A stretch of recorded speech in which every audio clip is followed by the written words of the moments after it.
This message is to everybody who is ready to step up to their power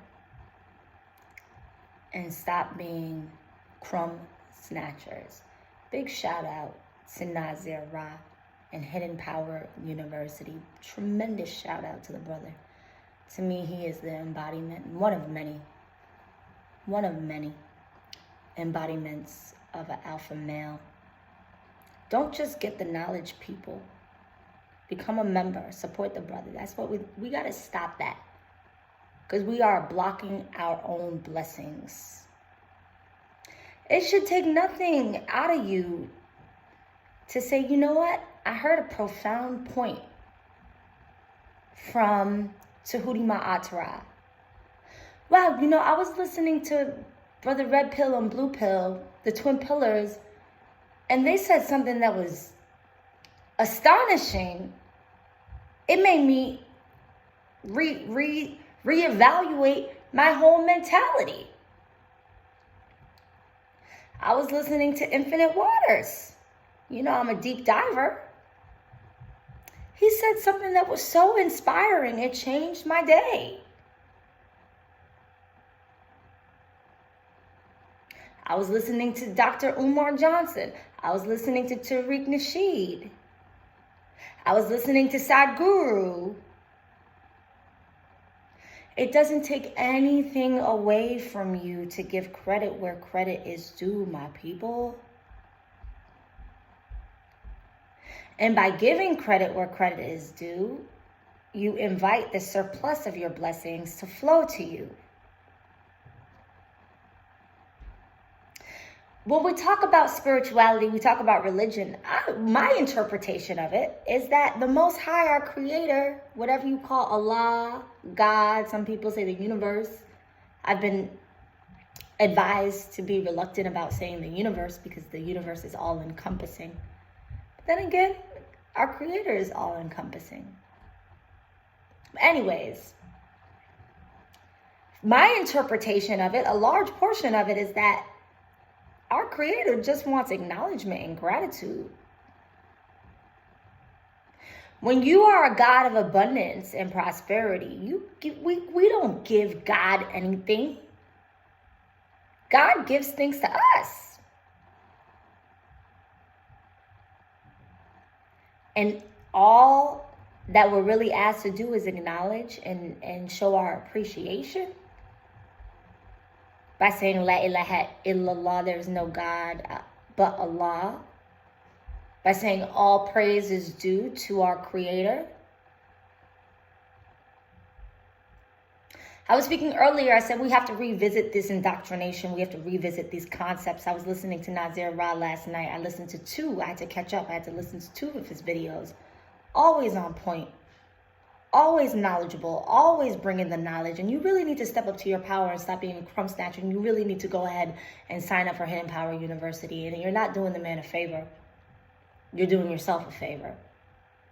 And his wife is a very blessed and very lucky woman to have a man like that. Okay?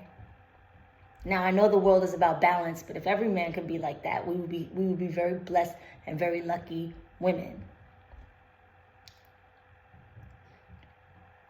So, yes, life is about reciprocity. Give praise where praise is due. It doesn't take away from you to say, I got that point from Kinza Faiz. I was listening to Kinza's video and she made a real profound point and I liked it and it helped change my perspective and my outlook. It's nothing. You know what I'm saying? We come from a God of abundance and prosperity, so giving praise where praise is due definitely doesn't take away from you at all. And it is time, when I was listening to Nazir Ra, the videos yesterday, he talked about COVID, he talked about the vaccine, he talked about how his interpretation of this global pandemic had a lot to do with a global call to heal a very sick society, to heal very sick and ill people. he used an example that I thought was very intelligent. He said, a lot of times when people begin to seek healing, it's after they may go to a doctor and get a diagnosis, and the doctor says, you have to change your diet. You can't be eating steaks and burgers and pizza all the time and drinking soda and beer. If you continue down this road, you are most definitely going to die. You just got diagnosed with diabetes or high cholesterol, whatever. You're scared at this point. Oftentimes, it's the crisis that leads people to rectify their behavior. So this global pandemic is a collective crisis. And maybe God, maybe our Creator is looking at us like as this is an actual opportunity to allow us to rectify our collective behavior that has led to the ailment of our society, a very dysfunctional, a very sick, and a very ill society. And I believe that that's really the proper way to look at this whole thing. He had another video talking about dynamics and how he does not believe that women should be required to work. And I've said this earlier this week. I said, you should never be upset by someone's beliefs or how they see life or the way that they're going about life and the way that they most see suitable and fit. It reminded me of the conversation I had last weekend with the Hebrew Israelites when I asked them why there were no sisters. Why I didn't see any women that were, you go to each city, you go to LA, you go to Atlanta, you go to New York, DC, you see Hebrew Israelites, but seldom do you see the women with them. I saw some women one time in LA, but they were just sitting back listening to lecture. So I asked them, I said, why isn't a woman? He said, I believe a woman's place is in her home. Now I know that most contemporary women would look at that as very archaic. They'd be very taken aback by that perspective, but I let him explain, right? Because this was a teachable, learnable moment for me. You see, this is how we are able to cultivate our minds and become intellectuals and rise up to our power by leaving room for other people's perspective. Now, I believe in what Tahudima Atara has said, that yes, your ego can be your best friend. If you have your ego in your back pocket and it's used as a tool to bring out when required and when necessary, your ego can be a friend, but an unskillful ego can be your enemy. An unskillful ego that now has governed you can most definitely be your enemy. Your ego as your friend, as a performer, I take my ego, I take that tool out, and I use it to accompany me when I'm performing. It's a great assistant to me. It serves me very well as a performer. My ego is one of my best friends when it comes to me performing and on stage. However, in life, it can be very much a hindrance if it's used unskillfully. I have so much to learn. I can't put into words how much I don't know. I get around some of these master teachers. I went to a lecture, Dr. Phil Valentine was speaking. Dr. Eileen Bay did a whole lecture about breathing. I don't even breathe properly, guys. I'm not even getting maximum oxygen. And you would think I would have learned that because I had to relearn to walk. And they said that one of the main reasons that muscle tissue had died was because I wasn't getting proper amount of oxygen. You would think that by this time, I would have learned how to breathe correctly. So I don't even know how to breathe right. I don't even breathe right. You know how much I have to learn? You know how vast this universe is? I'm so ignorant in so many categories of life. It's astonishing.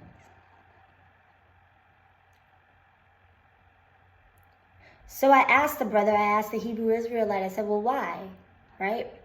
Rather than taking the role of, oh, that's so archaic that you believe that a woman's place is in her home or at home. I can't believe how ass backwards you are. And then left no room in my mind for that. And then been totally dismissive of this man's perspective.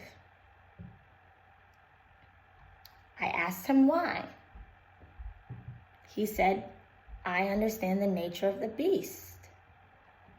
I understand the nature of the beast, and I understand the nature of the beast quite thoroughly. In order for me to be a happy man, right? Happy life, happy wife. Isn't that a saying? Happy wife, happy life. You see, the woman has been used as a weapon against the man. The woman has been used to weaponize the man's peace of mind.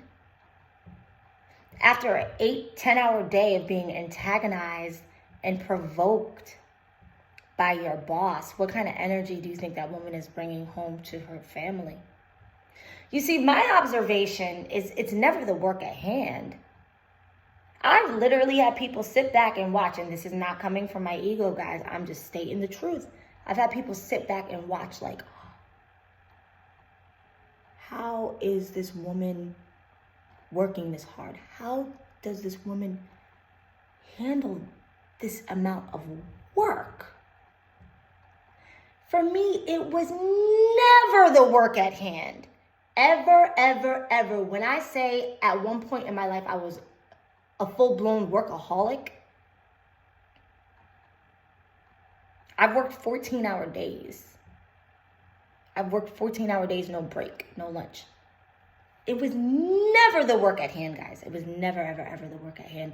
It was all of the extra stuff, the dynamics, the subtle jabs, the isms, and the provoking and the antagonizing, and then the mind games and all of that other stuff that was the problem. It was never, ever, ever the work at hand, guys. Never. And the things that I didn't know because of, I'm a Leo, that's part of me. I guess you could say ambition or whatever. The things that I didn't know, I needed to learn because I needed to be the best. So it was never the work at hand, guys. It was never the work at hand. And even if I wasn't the best in certain fields or certain categories, I was the best with dealing with people. I was the best at customer service. I was the best at hospitality. I was the best in my lane, masterful in my lane. So it was never the work at hand. So he said, I know the nature of the beast, and I know how much they use, basically, and I'm paraphrasing, how much they use the woman against us, and the minute that they antagonize our women, and the minute that they, frustrate the woman and put all of these seeds of anger and all these things at the woman, and she's coming home and she's taking that energy out on us. She's taking that energy out on the children. And we think that her place is better in the home, so we can protect her in the home.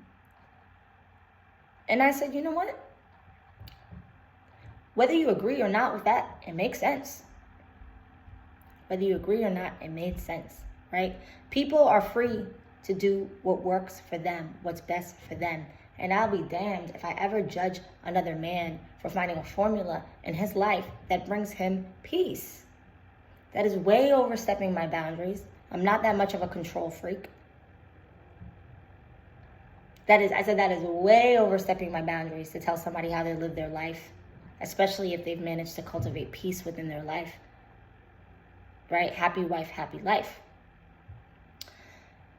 When women are pregnant, they say it's 9 months, but it really is 10 months of gestation. Everything that we eat, the baby eats. Everything that we feel, the baby feels.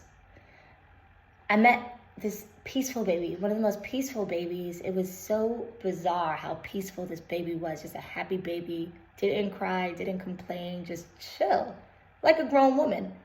Like she had some wisdom to her, a little baby, just very, very much at peace with the world. And I was just so fascinated by the calmness and tranquility of this baby.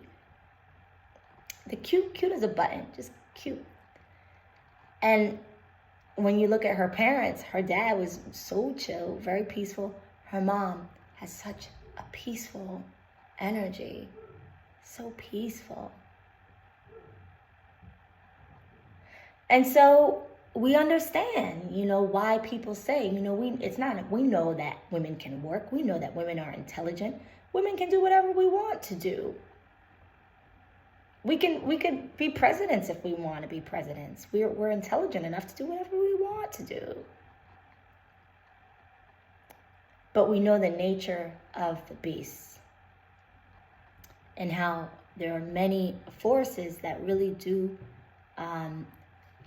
antagonize us and provoke us and try to position us to exploit us. What if your woman is going to work and her boss wants to make love to her? What is the solution? Can you trust your lady? Can you trust her in the hands of people who are very much a part of this very dysfunctional world?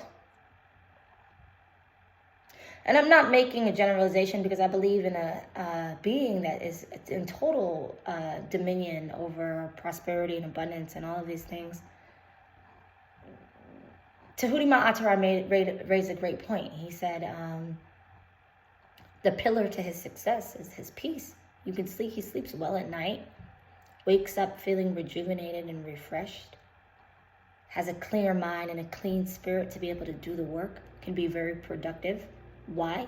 Because he knows that his vocation is karma-free. His dharma is karma-free. When you know that you're helping humanity, and you know that you're not exploiting anybody, you're not getting over on anybody, you know that you're telling the truth, and you have integrity and honor, and you know that you are in a good moral standing with our Creator, that is the foundation and the pillar to your success.